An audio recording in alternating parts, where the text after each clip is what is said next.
जय श्री राम। परमात्म प्राप्ति में जो आवश्यक शर्तें हैं उन सबको आपको आज अभी पूरा करना ही होंगी, अन्यथा अनंत कोटि जन्मों के पश्चात भी जब आप उन शर्तों को पूरा कर लेंगे तब ही परमात्मा की प्राप्ति होगी। साधन तो सब करते हैं, लेकिन साधन केवल असाधन के त्याग के लिए होते हैं। लेकिन साधन के साथ साथ यदि आप कुपथ को नहीं त्यागते हैं तो ईश्वर प्राप्ति कैसे हो सकती है भला? इस बात का ध्यान रखना होगा। कबीरदास जी कहते हैं कि खोया कहे सु बाबरा, पाया कहे सु कूर, खोया पाया कुछ नहीं, ज्यों का त्यों भरपूर। तो वह परमात्मा तो सदा है, सदैव ही नित्य है। वह परमात्मा प्राप्त करने में कोई देरी नहीं।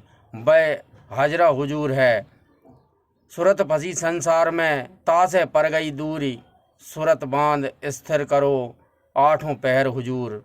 परंतु क्या होता है कि आप ये सब तो कर लेते हैं, ये सब करेंगे, जप करेंगे, ध्यान करेंगे, पूजा करेंगे, पाठ करेंगे, नित्य नियम भी करेंगे, सारे करेंगे, परंतु कबीरदास जी जो कुपथ बताते हैं वह कहते हैं कि घर को तजना सहज है, सहज नारी का नेह, मान बढ़ाई ईर्षा, दुर्लभ तजना ये है।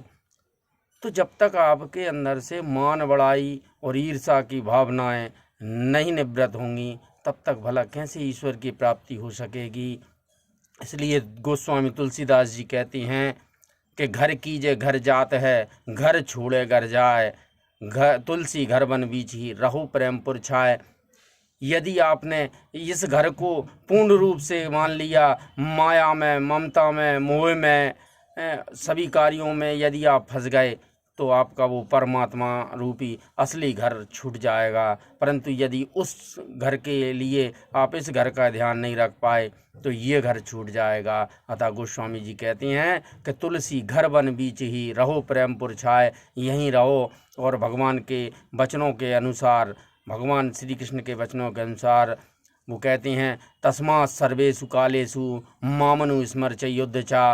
अर्थात समस्त क्रियाकलापों में, सर्व कालों में, सर्व अवस्थाओं में तू केवल मेरा भजन कर और युद्ध कर, अर्थात अपने कर्तव्य कर्म का पालन कर। तो इस संसार में रहते हुए समस्त कर्तव्य कर्मों का पालन करना ये आवश्यक है, और परमात्मा प्राप्ति के लिए अपनी तड़प को बढ़ाना वह भी आवश्यक है। तो उस मार्ग के लिए केवल और केवल भगवान की शरणागति को ग्रहण करना है। भगवान की शरणागति को ग्रहण करने का मतलब है कि अपने स्वरूप को भगवान को समर्पित कर देना, उनकी शरण में आ जाना। पहले तो अपना स्वरूप जानो। अपना स्वरूप क्या है? अपना स्वरूप है इन मन, इंद्रियें, बुद्धि, अहंकार, चित्त, ये सब तुम नहीं हो। इन सब से को जानने वाला, इन सब को जो जानता है वह तुम्हारा स्वरूप है। और वह जब तुम्हारा स्वरूप भगवान की शरण होता है तब भगवान कहते हैं माम एकम शरणम ब्रज, मतलब तू वह जो माम एकम मतलब मुझ एक की शरण आ जा। तो एक की शरण आने का मतलब ये नहीं है कि मन से स्वीकार करना है, इंद्रियों से स्वीकार करना है, बुद्धि से स्वीकार करना है, नहीं, स्वयं का स्वीकार ये भगवान की शरणागति में करना है। स्वयं को स्वीकार करने पर मन, बुद्धि, इंद्रियां सब कुछ उसी में आ जाते हैं। और भगवान की शरणागति को स्वीकार करने की क्यों आवश्यकता है? भगवान की शरणागति स्वीकार करने की आवश्यकता इसलिए है क्योंकि भगवान सर्वशक्तिमान हैं। भगवान सर्वशक्तिमान हैं अर्थात उनसे आप भगवान को चुरा तो सकते नहीं हैं क्योंकि वो सर्वशक्तिमान हैं। अब भगवान को आप छीन भी नहीं सकते हैं। क्यों? क्योंकि भगवान सर्वशक्तिमान हैं। तो अब तीसरा उपाय बचता है, भगवान को मांग लो। तो भगवान को मांग लो। तो भगवान को मांगे कैसे?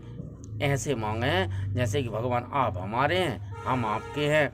बस ये संबंध जब दृढ़ हो जाएगा, दृढ़ता जब आ जाएगी तो भगवान अनुग्रह कर देते हैं। अनुग्रह करने पर आपके स्वीकार्य को मान लेते हैं, और आपको जब मान लेते हैं तो परमात्मा प्राप्ति हो जाती है। जय श्री राम।